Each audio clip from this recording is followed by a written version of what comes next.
नाही, साहजिकच आहे सचिन. आपण जर विचार केला, ज्यावेळेला लोकसभा निवडणुकीचा निकाल लागलेला होता त्यानंतर जे बहुमत मिळालं एनडीएला, आघाडीला, एनडीए आघाडीला, त्यानंतर मित्रपक्षांना ज्यावेळेला वाटप करायचं ठरलं त्यावेळेला अजित पवार यांच्या राष्ट्रवादी काँग्रेसला एक मंत्रिपद दिलं जाईल असा शब्द देण्यात आलेला होता आणि त्यानुसार त्यांना राज्यमंत्रीपद देऊ केलं होतं. मात्र ते त्यांनी स्वीकारलं नव्हतं अशी माहिती त्यावेळेला समोर आली होती. कारण ऑलरेडी UPA काळामध्ये प्रफुल्ल पटेल हे बरीच वर्ष कॅबिनेट मंत्री राहिलेले आहेत आणि विचार केला तर सुनील तटकरे, प्रफुल्ल पटेल हे दोघंही वरिष्ठ नेते आहेत राष्ट्रवादी काँग्रेसमधले. त्यामुळं या दोघांनाही म्हणजे राज्यमंत्रीपद देणं योग्य नाही अशा पद्धतीनं सांगत राष्ट्रवादी काँग्रेसनं ते नाकारलेलं होतं. आता सुनेत्रा पवार, ज्या अजित पवार यांच्या पत्नी आहेत, त्या देखील खासदार झालेल्या आहेत. खासदारांची जी संख्या आहे ती वाढलेली आहे. 1 लोकसभेतले खासदार आणि 3 राज्यसभेतले असे एकूण 4 खासदार आहेत.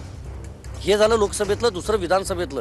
आत्ता त्या म्हणजे महायुतीला जे यश मिळाले त्यातल्या त्यात राष्ट्रवादी काँग्रेस, अजितदादांचा जो पक्ष आहे, त्यांना देखील मोठं यश मिळालं आहे. त्यामुळे त्यांनी ही मागणी ठेवलेलीच होती की केंद्रामध्ये देखील आपल्याला संधी मिळावी. त्यानुसार आत्ता सूत्रांकडून जी माहिती मिळते त्यानुसार त्यांच्या पक्षाला एक केंद्रीय मंत्रिपद, कॅबिनेट मंत्रिपद दिलं जाणार आहे. दुसरीकडे एकनाथ शिंदे यांना राज्यपाल पदाची ऑफर त्यांच्या पक्षाला देखील देण्यात आली होती. मी मगापासून सांगत होतो की केंद्रात मंत्रिपद दिलं जाऊ शकतं. मग ते आता कुणाला दिलं जातं? कारण प्रतापराव जाधव जे सध्या आयुष मंत्रालयाचे राज्यमंत्री आहेत, त्यांचा स्वतंत्र कार्यभार आहे.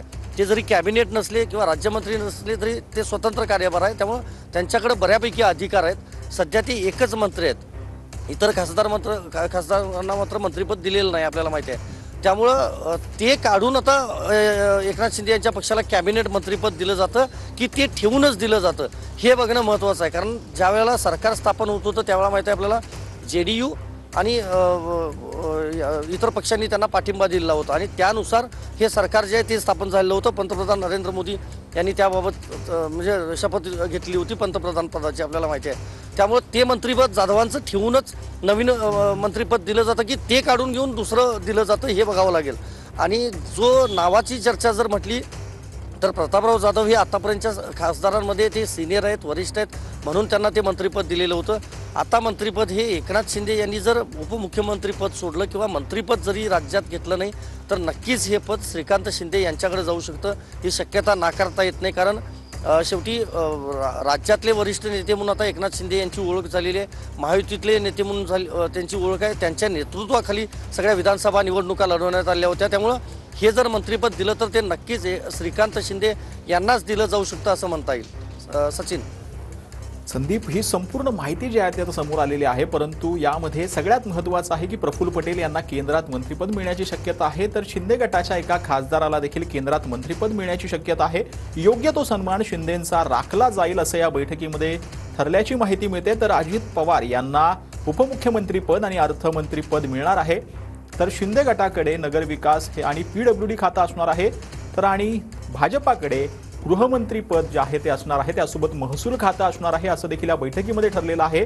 मुख्यमंत्री पद नक्की तिथे कोण त्याच्यामध्ये विराजमान होईल हा प्रश्न जो आहे तो अजूनही अनुत्तरित राहिलेला आहे. कारण की पुढच्या 48 तासामध्ये भाजपची महाराष्ट्रामध्ये सर्व आमदारांची बैठक होईल आणि त्यामध्ये भाजपचा गटनेता ठरवला जाईल आणि त्यानंतरच महाराष्ट्राचा मुख्यमंत्री नक्की कोण होईल याच्यावरचं संपूर्ण सस्पेन्स किंवा पडदा जो आहे तो उठणार आहे.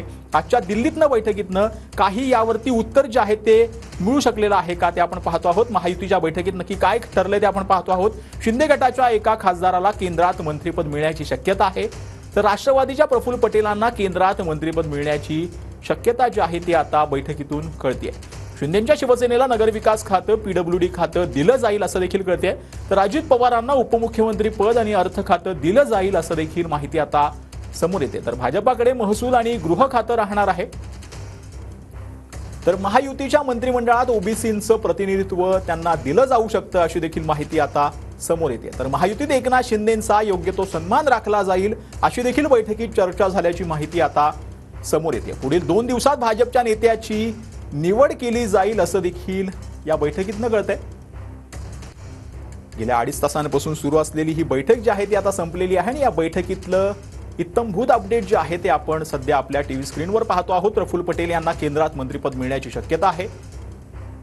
तर शिंदे गटाच्या एका खासदाराला केंद्रीय मंत्रिपद मिळू शकतं आणि ओबीसींना प्रतिनिधित्व जे आहे ते राज्याच्या मंत्रिमंडळात दिलं जाईल. पुढच्या 2 दिवसात भाजपचा नेता निवड होईल आणि त्यानंतरला महाराष्ट्राचा मुख्यमंत्री नक्की कोण होणार याचा संपूर्ण सस्पेन्स जो आहे तो उघडणार आहे.